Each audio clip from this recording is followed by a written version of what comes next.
I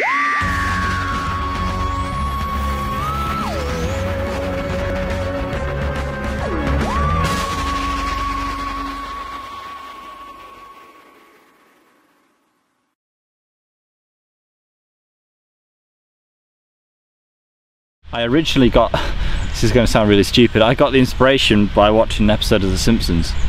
There was I think it was a Halloween special, and they would do like the Headless Horseman or something, and there was a point where there was, I think there was a line of pumpkins, and basically their faces just sort of came to life, and they started saying, so I can't remember what they were saying.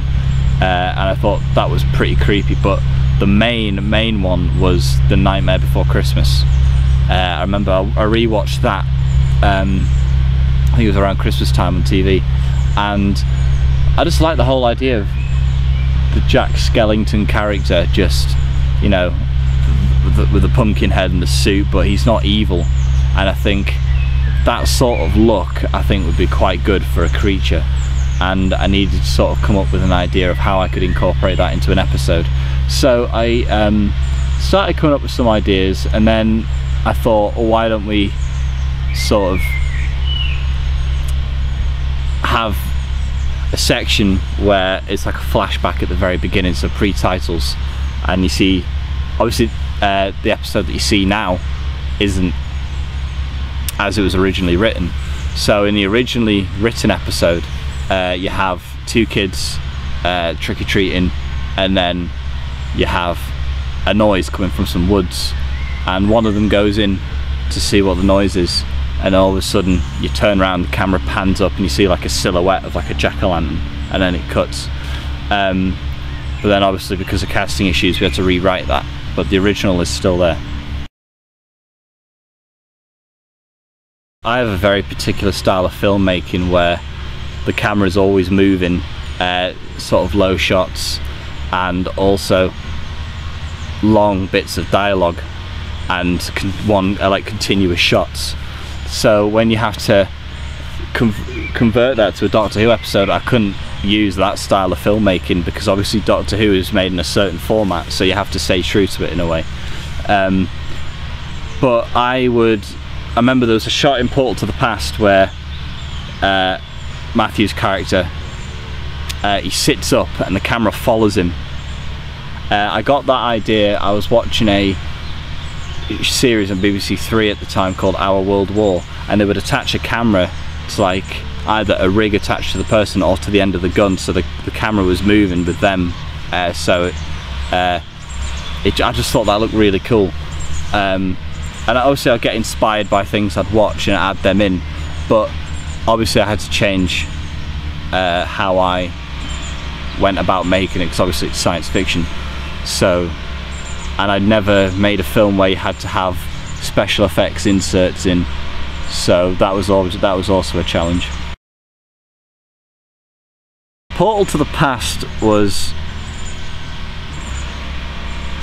it felt like any sort of other film really, and then you remember when you've done the shot, oh, it's going to be some special effects, and then this is obviously a Doctor Who. Like, you don't think it when you're making it. When we were filming it, we didn't hear the microphone feedback when we rewatched it. I think it's when it went through the editing, that's when you could properly pick up on it. It was, I'd say Portal to the Past was okay. It was nice working with Dom. I really enjoyed working with Dom. He also gave some fresh ideas to how we would film. But obviously that was a two-parter, we didn't get that finished in the end. And because we just started out, we didn't have the tools to our availability as we do now. And obviously they're a bit more experienced. So if we went back and redid it, I think it'd look a lot better, but I think on terms of a first time basis I think it was okay. 12th Hour, we did that pretty quickly. I think it took about 5 days I think to make that, on and off. I I think I would have enjoyed making the original script more than the rewritten one, but because obviously casting issues we had to rewrite it, but with the same principal idea was there. But I think with the special effects added in and stuff and the music, I think it just made the episode a lot more. So I probably enjoyed working more on the 12th hour than I did on Portal to the Past. Obviously, because since we live in a national park, the Lake District National Park, we have a varied source of locations, and the landscape's changing all the time. So you could go up a mountain and it'd be completely different to what it is, I say, if we were in like the woods. Obviously that sounds simple when you say it like that, but when you're actually here and you're looking for locations, it does make a big difference. But obviously, because of travel restrictions that we have, it's a lot harder to sort of go away and film at other places, but it's a lot easier to film here. And I think with the setting, it sort of gives the idea that Doctor's sort of going back to nature and he's focusing more on that. It's just a lot easier for us to film in the Lake District National Park simply because we live here and it's not far to travel, but we do have a wide variety of places to go. I think with episode 1 it wasn't the case. We went location scouting a few weeks before we started filming and we liked the idea of that. There was obviously a lot of space where we could do the special effects. 12th hour, I think definitely because we had to rewrite it. Obviously we had to think of new places where we could film. Some of the locations weren't used from the original episode. But you always got to have a contingency plan. You've always got to have a backup, because obviously not everyone can commit to the thing at the time.